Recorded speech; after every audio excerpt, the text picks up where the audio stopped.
আসসালামু আলাইকুম রহমতুল্লাহি বারাকাতুহু। আল্লাহ সুবহানাহু ওয়া তাআলার রহমত এবং শান্তি আপনাদের সকলের উপর বর্ষিত হোক। জীবে প্রেম করে যেইজন সেইজন সেবিছে ঈশ্বর, এই কথাটা যিনি বলেছিলেন তিনি স্বামী বিবেকানন্দ। আমরা স্কুলে পড়েছি এবং আমরা সকলেই জানি যে এই কথার মধ্যে কতটা গুরুত্ব, এই কথার মধ্যে কতটা গুরুত্ব এবং মানে কি ভাব বোঝাচ্ছে এই ছোট্ট একটা লাইনের মধ্যে দিয়ে উনি বোঝাতে চেয়েছিলেন। এবং শুধু তাই নয়, মানুষ হিসাবে প্রত্যেক জীবের প্রতি ভালোবাসা প্রদর্শন করা এবং প্রত্যেক জীবের প্রতি প্রেম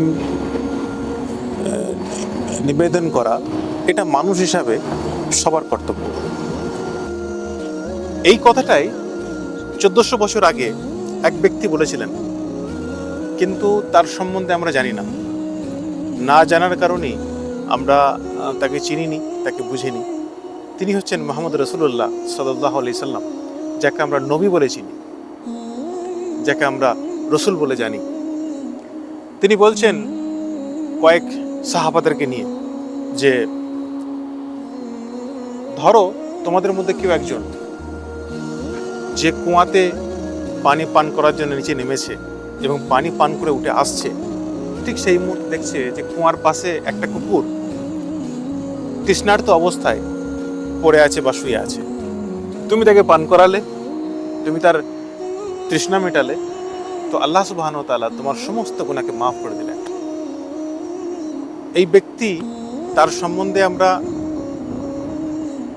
জানিও না, কোনোদিন জানলেও হয়তো অতটা গুরুত্ব দেইনি, অথচ অনেক জিনিস আছে যিনি মানুষের সামনে ব্যক্ত করেছেন, মানুষের জন্য কথা বলেছেন এবং সমগ্র বিশ্ববাসীর জন্য তাকে এই পৃথিবীতে পাঠানো হয়েছিল। মানুষ শুধু মনে করে যে তিনি মুসলিমদের নবী, ইসলাম ধর্মের একজন প্রবর্তক, কিন্তু তা নয়। যদি আমরা দেখি তার সম্বন্ধে একটু স্টাডিজ করি বা পড়াশোনা করি, তাহলে জানতে পারবো যে তিনি শুধুমাত্র মুসলিম বা আরব দেশের জন্য আসেননি, তিনাকে পাঠানো হয়েছিল সমগ্র বিশ্ববাসীর জন্য। তো আমাদের উচিত হবে তার সম্বন্ধে অধ্যয়ন করা, তাকে জানা। এবং তিনি আরও অনেক কিছু কথা বলেছেন যেগুলো কখনোই তখনকার দিনে সায়েন্স অ্যাডভান্স নয়, সায়েন্স অতটা মানে অ্যাডভান্স ছিল না। অনেক কিছু কথা বলেছেন, তার মধ্যে একটা উদাহরণ আপনার দিই।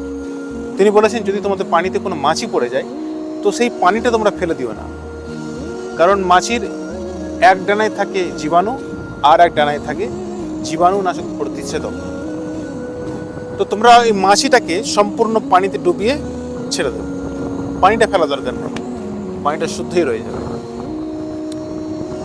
এখনকার অ্যাডভান্স যে সায়েন্স, এখনকার উন্নত যে বিজ্ঞানে আপনি যদি মাইক্রোস্কোপ দিয়ে টেস্ট করেন বা গবেষণা করেন, দেখতে পাবেন যে হুবহু এই কথাটা মিলে যাচ্ছে।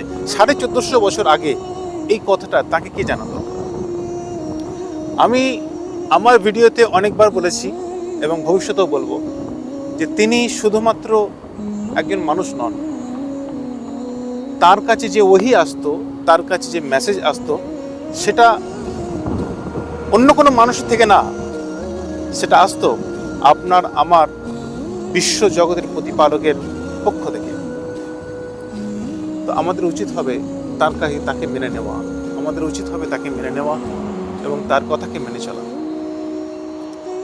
আমি পরিশেষে অনুরোধ করব সমস্ত ভাই বোনেদের যে তার সম্পর্কে আপনারা জানুন, বুঝুন, পড়াশোনা করুন।